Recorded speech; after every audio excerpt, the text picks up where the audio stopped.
saya Raivan Adrian. Nama saya Sandra Putra. Nama saya Ravalina. Nama saya Cecilia Ardini. Saya Sharon Deslita. Nama saya Rani Celia. Di sini kami akan menjelaskan konsep tentang nanomaterial dan nanoteknologi dalam bidang makanan.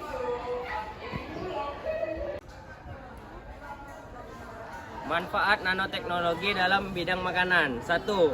Kemampuan antimikroba. Aktivitas antimikroba dari nanopartikel berhubungan dengan beberapa mekanisme. Nanopartikel dapat secara langsung berinteraksi dengan sel-sel mikroba.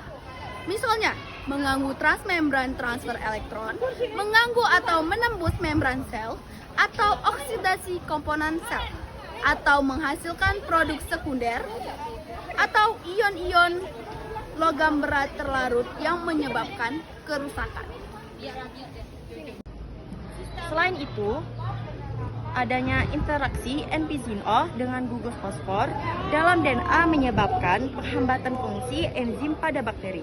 Dengan kelebihan tersebut, maka nanopartikel dapat dimanfaatkan untuk memperpanjang masa simpan jenis-jenis pangan yang mudah rusak akibat aktivitas mikroba seperti daging dan olahannya, minimal proses food, sayuran, dan lain-lain. Yang kedua, perbaikan sifat barier dan mekanis.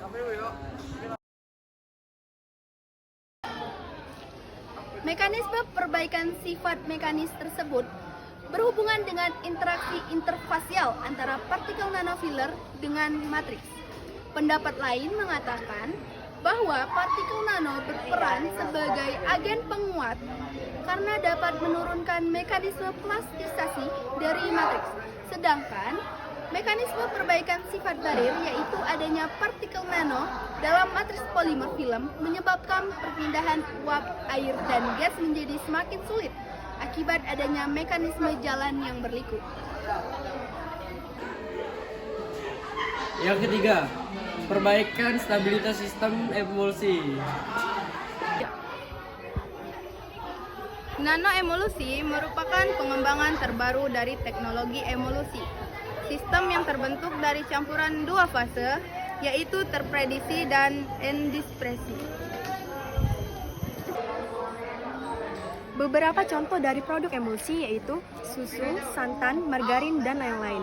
Kelebihan yang dimiliki oleh nanoemulsi yaitu memiliki ukuran droplet yang jauh lebih kecil dibandingkan generasi sebelumnya, atau emulsi konvensional dan mikroemulsi.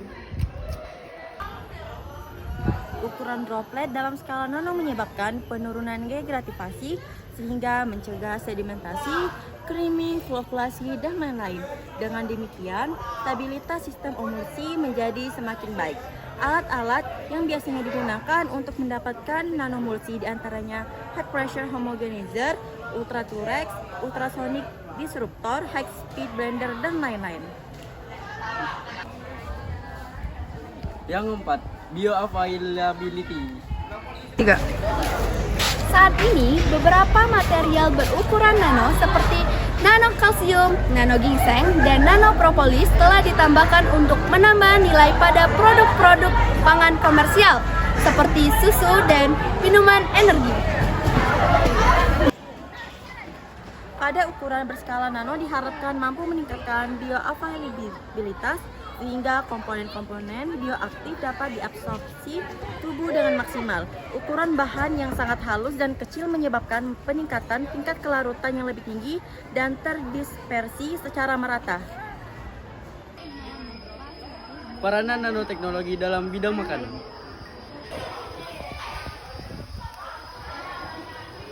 Banyak zat gizi mikro atau senyawa bioaktif yang tidak dapat diaplikasikan secara langsung dalam bentuk murni ke dalam produk pangan karena sifat fisik, kimia, dan biologinya.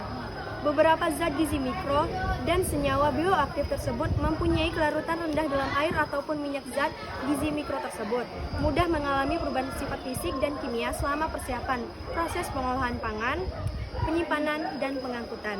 Beberapa zat gizi mikro atau senyawa tidak dikehendaki atau fluorofor sehingga produk pangan menjadi kurang disukai. Beberapa zat gizi mikro lainnya dapat berinteraksi dengan komponen pangan yang lain sehingga akan mengurangi bioaktivitas dan stabilitas produk. Oleh karena zat gizi mikro atau senyawa bioaktif tersebut perlu dilindungi.